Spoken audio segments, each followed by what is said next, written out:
everybody to the We Are TechBritannia podcast. This is a podcast that looks at what is happening in tech in Great Britain and what Great Britons are doing in tech around the world.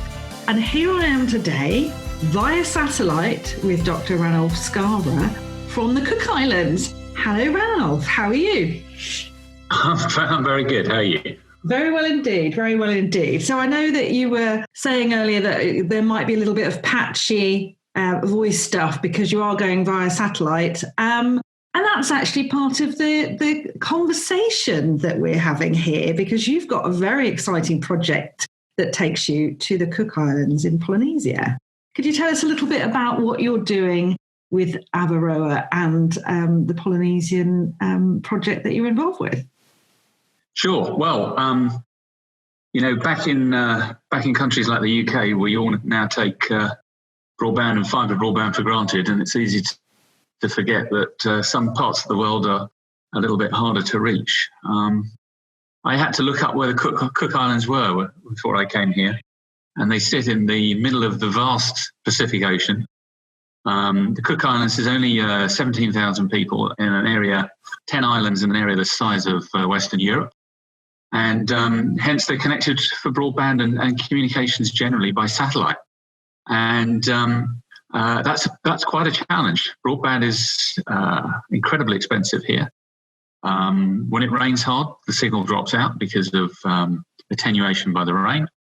When there are cyclones, and we're coming up to the cyclone season, quite often the service can get knocked out altogether. And we all know how important broadband is now to education, work, government, you name it. So the purpose of this project is trying to try and address all of that. But it's an expensive business. For the Cook Islands to go alone would probably cost it a sizable proportion of its GDP. So what's novel here is you've got 4 Polynesian nations, French Polynesia, so Tahiti, Bora Bora, places like that, the Cook Islands, Samoa, and Niue. And I had to look up Niue. Niue is another country. 4 of them working together to invest together in a 3,600 kilometre fibre optic cable system to bring us into the 22nd century. So that's what we've been working on.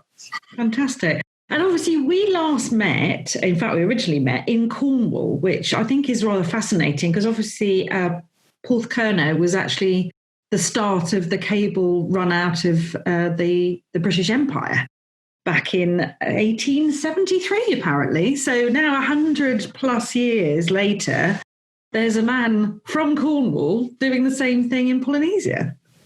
Yeah, absolutely. And of course, it's not just fibre cables that Cornwall's a big hub for. Marconi did his first transatlantic transmissions. And of course, what I was doing there, we had a pioneering fibre broadband project that was really the forerunner of a lot of what's happened in the UK, where we were building out, over 100,000 premises of fibre to the home, of full fibre. And we laid a cable to the Isles of Scilly. And actually, a lot of that was really an inspiration for trying to connect some difficult places. But here is an order of magnitude harder again, I can tell you. I can imagine. So how did you get involved with it? How did you kind of rip yourself away from the Cornish coastline and end up on a very different coastline? In a tropical paradise. Yeah, it wasn't that hard. No, it was a real tough decision, I can tell. I think what attracted me was really the scale and the ambition, and it's a complicated project because it is transformational. But you've got 4 national governments trying to work together. French Polynesia is sort of part of France, so the French government's involved as well. Wow. Both Niue and Cook Islands are kind of realm countries of New Zealand, so the New Zealand government's an investor as well.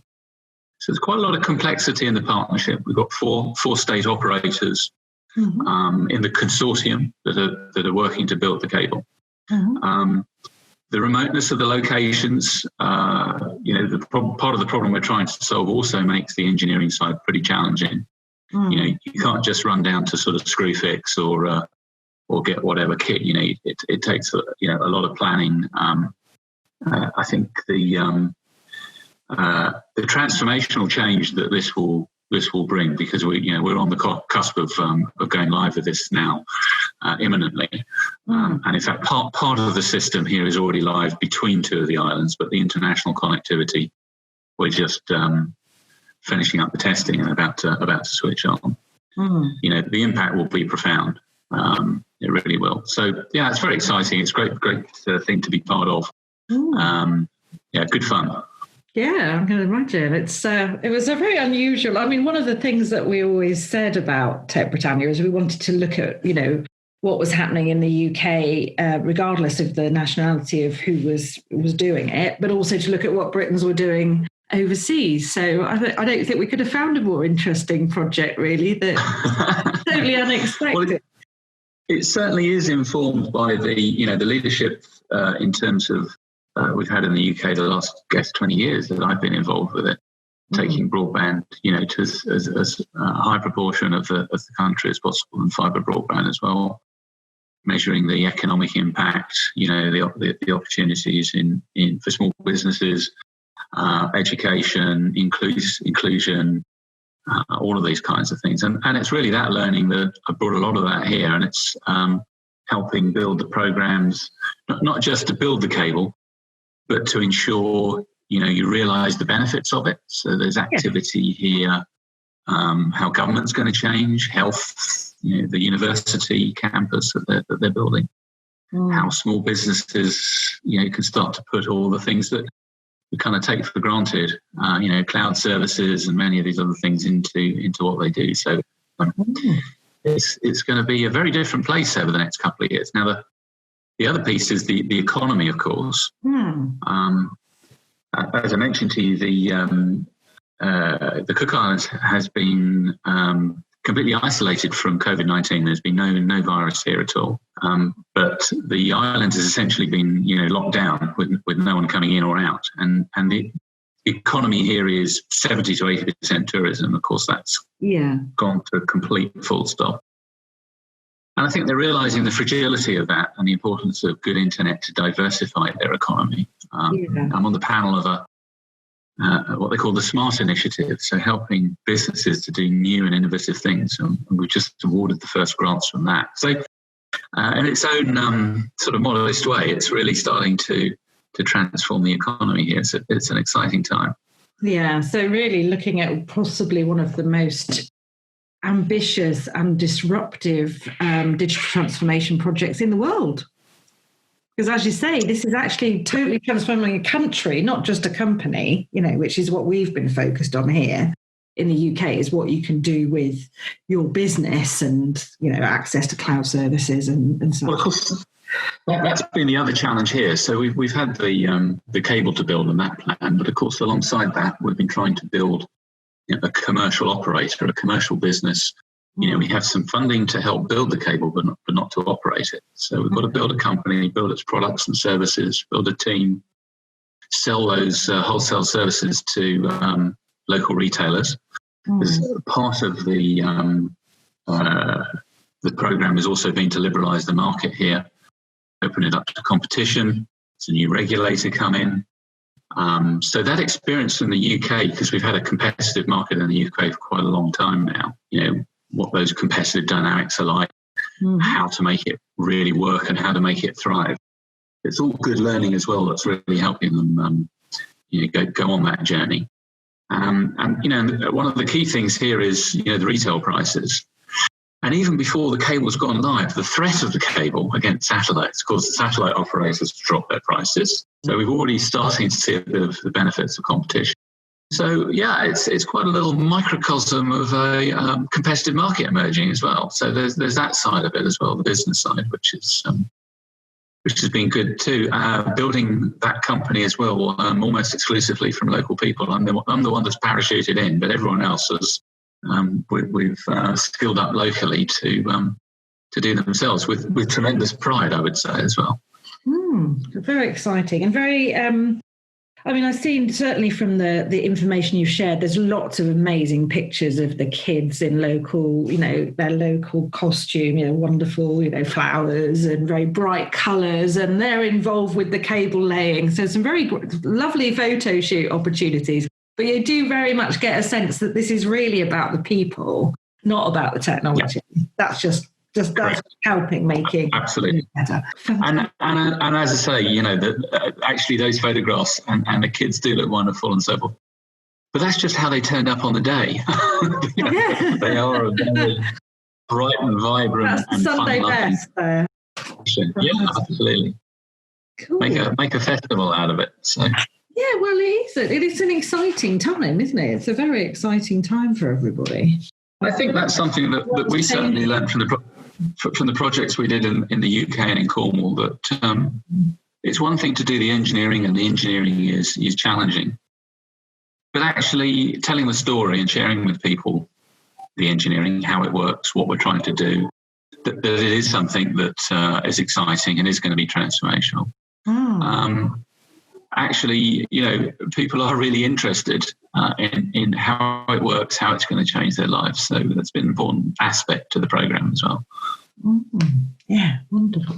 And what actually brought you to get involved with that? Because it's not the kind of job that you just suddenly go, oh, look, there's something advertised in the Times, to go and get involved in this type of project. It feels like either you found it or it found you.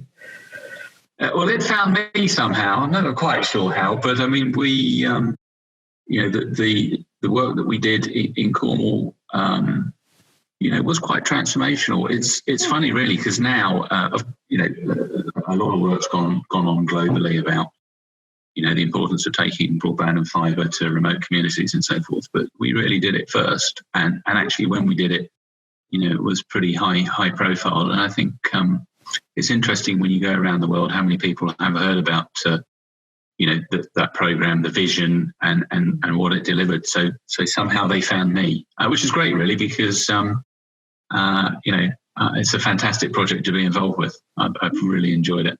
Wonderful. So this is going live very soon with the international connectivity for the fibre. So that's going to be another big celebration. What particular challenges do you think you've faced and had to overcome? I mean, you've talked about, dealing with the Four Nations, all the different stakeholders that have been involved with that, which I'm sure is, that's not going to be easy, because you need to find the common ground for everybody that, the people are willing to kind of get behind.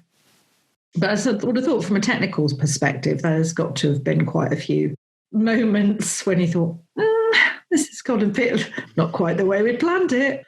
Well, actually, in some ways, the technology is the easy bit, because I kind of know how to do that, and the process to go to. The real challenge is the local stuff. I think in that things like land laws in the Cook Islands are there's no land ownership; it's all hereditary.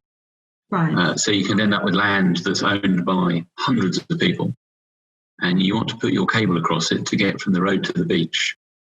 And, there's literally hundreds of people you need to negotiate with, some who aren't even in the country. Wow. So that's been an interesting challenge. I think, we had to run a lot of consultations. Mm-hmm. We run consultations in the UK with our government and local democracy. But here they take it to a whole different level. You run a consultation meeting and everybody turns up. It's the most exciting thing that's happening. And you sit there while they rant and rage at you in Maori, and you have no idea what they're saying. Yeah. And at the end of it, people say, no, that's right. They're just getting it off their chest. They think it's a really good idea. Hugely relieved. But I think taking the trouble to explain to people, the benefits, insurances of, there are risks and things for children and online safety and so forth, but there are ways to deal with that. So I think the local side of it has probably been the biggest challenge for me, because the culture's not familiar. Partnerships are always complicated because you got to drive consensus. But the consortiums worked well. The biggest issue is that with French Polynesia, obviously they speak French. The rest of us speak English, but our consultants are French technical advisors. And the Samoan partners led by Frenchmen. So every so often we do descend into French, which is a little bit of a challenge, but we generally manage through that. I think as well, a huge numbers of stakeholders. So our involvement from the Cook Islands is funded both by the Asian Development Bank, which is a regional development bank, and also some funding from the New Zealand Aid Programme. Mm-hmm. So they're both excellent organisations, very supportive. But of course, they do have some process and so forth. So, but the work in Cornwall was funded by the European Commission. So if you can handle European Commission bureaucracy after that, anything's a little easier. So you were well road tested in that department.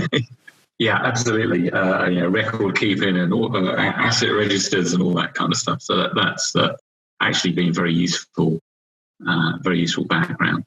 But yeah, and I think fundamentally here the challenge is, in telecoms, it's really all about making the investment and then getting the payback from the subscribers. But of course, there's not that many people here, so you're trying to share the costs over those subscribers, being conscious that the ambition is to dramatically improve affordability. So trying to run a really lean operation that's simultaneously high quality, because you're carrying pretty much the entire nation's telecommunications, so a big responsibility. But at the same time, always being mindful that any costs you incur have got to be recovered back from citizens. So that is quite a challenge, but we worked pretty hard on it, and the pricing that we've now put out there looks like it's already feeding into reducing prices and increasing speeds and all those good things that we've take for granted, I guess. So what's next? Yeah. Well, I think we're imminently going live, so that'll be our what I call our eastern route. So that's our international connectivity out through Tahiti to Hawaii to Los Angeles. So a good fibre connection to the US. We then need to add westward connectivity through Samoa down to Sydney. So that gives us some diversity as well in case we had a problem on either route.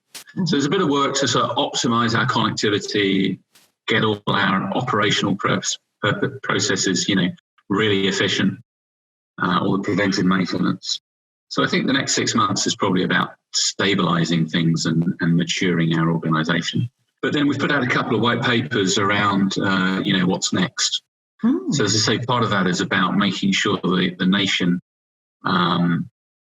seizes the opportunity, as it's called, and beds the new opportunity into health, into government, into small business operation, into education and so forth. So we're doing a bunch of work with government on that at the minute. And then the other white paper is about, so this cable took a long time to bring together the different nations. It was talked about for a very long time before the sort of stars aligned and the funding was found. But this will connect the two most popular islands in the Cook Islands. There's another 10. So what's going to be the solution for those? They're still on satellite at the moment. Can we find a way to connect those, perhaps link up to the new Trans-Pacific cable that's coming through Southern Cross next, and provide some commercial opportunity through our cable as well. So we can bring, further investment, further improved services to everybody, really. So that's probably the other big challenge. The populations there are that much smaller. The islands are that much more remote. Their economies are that much more fragile. So it's another order of magnitude of challenge. Yes. So the works, when you light that cable up, then that's just the beginning, isn't it? Yeah, absolutely. Yeah, there's plenty more to do. The good news is the cable itself, it's a twin fibre 10 terabit system. So there's 10 million megabits of capacity on it. So at least we know that will give us all the speed we need for definitely the 25 years of the life of the cable. So that's certainly very future-proof. Good. That sounds exciting. Fantastic. So we're not going to be seeing you back in Cornwall just yet, then, I wouldn't imagine. You've still got a few. We'll see. I think my involvement runs until early next year. And then it's a little bit of seeing what the country wants to do, really, because although they're ambitious plans, this is a challenging time everywhere. Sure. And it's going to be a challenge to find the investment. So I will be giving some consideration to what comes next. I'm sure there will be another exciting place to connect. Yeah, somewhere in the world. Watch out! I'll be talking to you in 6 months' time with the new project in the Antarctica or something. Well, they may already have fibre. I don't know. No, they don't have fibre. It's actually interesting because there was an article recently saying that the scientific community would really benefit from fibre because, of course, the satellites don't reach the pole. Generally speaking, they're over the equator. So they are very challenged for connectivity there. But of course, it's an expensive business, laying cables. Well, you definitely need to pack the thermals if you're doing that. It's definitely going to be a change of environment. You've gone from one extreme to the other then, if that's the case. I prefer somewhere warmer, I think. I think so. Antarctica sounds a bit brutal, doesn't it, to be there for a long period of time. But hey, we'll see. Watch this space. Fantastic. Well, is there anything else you'd like to share about what you've been involved with and that you think our listeners might benefit from? Well, I think it's really interesting that the sorts of ideas we're working on here, the UK has been a real leader in this stuff in terms of taking broadband out to it and fibre out to remote places. And having been on the, involved with those programs in BT, and it's quite a big political topic, and particularly now, COVID, isn't it? I mean, that's kind of brought it all back up to the fore. It's been absolutely the right thing to do. I think it's important to realise how far ahead the UK is in this kind of rural stuff. It is actually really leading. And actually, the one last thing I will say is, of course, even though I ran many of the programmes across the UK with BDUK getting fibre to remote places, rather ironically, I finally got fibre to my house in Cornwall last December. By which time I'd moved here. Gone to satellite. But that is one thing I might come back for, is my fibre to the premise connection, deepest, darkest Cornwall, which is it's nice to know it's there and ready to go back and utilise. So when you need it. Wonderful. Well, thank you so much for joining us. I love saying this on We Are TechBritannia, live via satellite from the Cook Islands. Who'd have thought we'd be saying that? We wish the best luck with pushing everything live in Polynesia later this week. And this has been the We Are TechBritannia podcast, where we look at what's going on in tech in the UK and what Britons are doing in tech around the world. So find out more about us at techbritannia.co.uk or follow us on Twitter at TechBritannia. Thanks very much. Bye-bye now.